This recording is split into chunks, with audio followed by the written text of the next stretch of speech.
certain. All right, here we go. I'm not certain. I don't know. Let me ask a different question. Have you been in communication with the FBI? Yes, I have. With whom?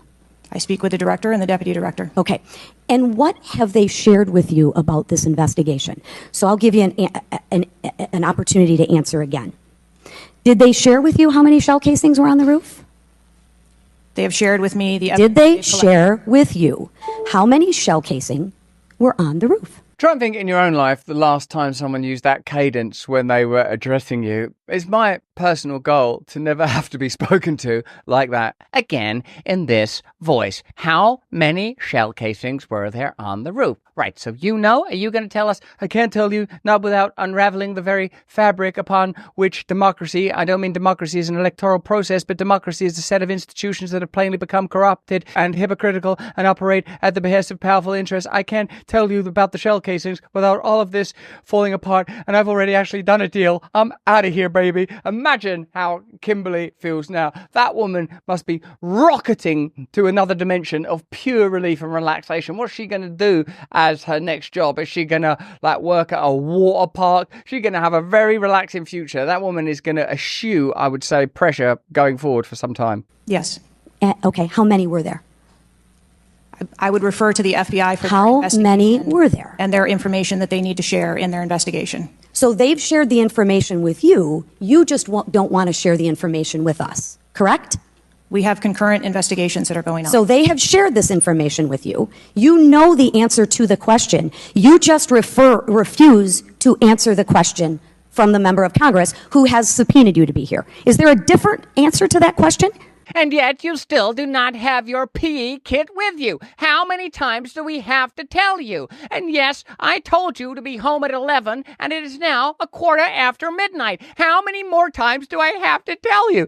Something about this entire process extremely triggering, but what a journey it's been from the moment of hearing that Trump was shot at to the extraordinary lapses in security, the odd details, the appearance in a BlackRock commercial, for God's sake, the media trying to frame it a number of ways. Did you see Joy Reid say, well, you know, Joe Biden, he's getting over COVID, and isn't that in a sense better than, you know, Trump just wearing that tiny little funny little ear bandage that isn't, in a way, the machine itself can't cope with the volume of data traveling through it. I think any minute now, the entire thing is going to burst open. We're going to be told extraterrestrials are in charge. I mean, where does this lead?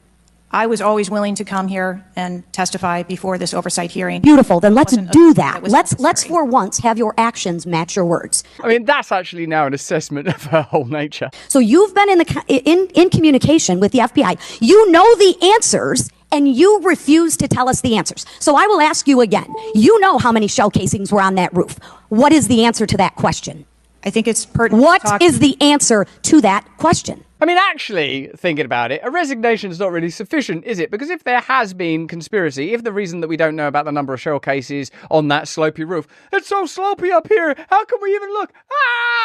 If the reason is because there was a second shooter, then what you can extrapolate from that is so desperate, as always, whether you're looking at 9/11 or the pandemic or the assassination of JFK, sooner or later you're confronted with this immutable and difficult edifice of corruption of like, oh no, we're being lied to so extensively. Power is so corrupt that we're going to have to radically evaluate and alter not only the trajectory of America, but the whole way that our institutions globally interlock and interface with one another. This is much worse than any of us thought. It's not enough that Kimberly Cheatle goes, well, okay, let someone else run this bloody organization. I'm exhausted anyway. You're still not getting the reckoning that's required. Think of the times you've seen Anthony Fauci pilloried by Rand Paul or by Marjorie Taylor Greene, that they do seem to bring out for these kind of occasions.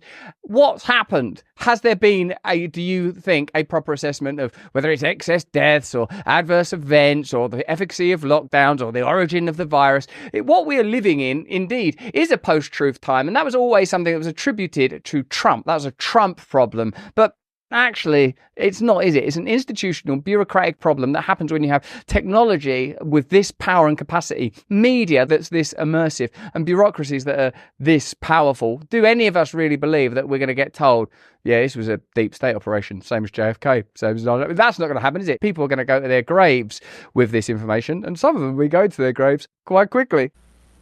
I think it's pertinent to talk to you about the information that the Secret Service has and that the Secret Service knows related I'm to the asking events you on an that day. answer to the question. If you're supposed to be in charge, if the buck stops with you, how come you can't share the answers? What are you covering up?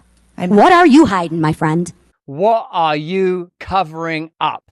In short, isn't that what this comes down to? And so many of our modern political conversations, what is being covered up? What are we not being told here? Why are they investigating this issue and not investigating that one? Why is this story being amplified and this story being ignored? Why are these riots being reported on and these riots not being reported on? Why are these people being heralded as heroes and these ones being condemned as villains? Why is it that in broad daylight, a figure as high profile as Donald Trump could be shot at by an anemic-looking veal calf kid who'd once done a video for Black Rock, who can manage somehow to get on a slopey roof that's inaccessible to some of the finest, best trained individuals that America has ever produced? It doesn't make sense.